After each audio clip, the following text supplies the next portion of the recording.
విజేతగా నిలవాలంటే ఏం చెయ్యాలి?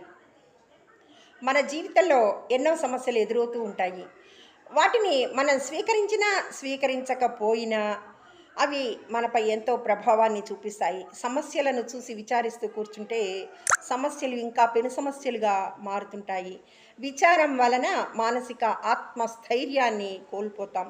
మనం విచారంగా ఉండకుండా ఆ దేవుడు మనకు పరీక్ష పెట్టాడనుకోండి, మన సమర్థత అనేది కష్టకాలంలోనే కనిపిస్తుంది.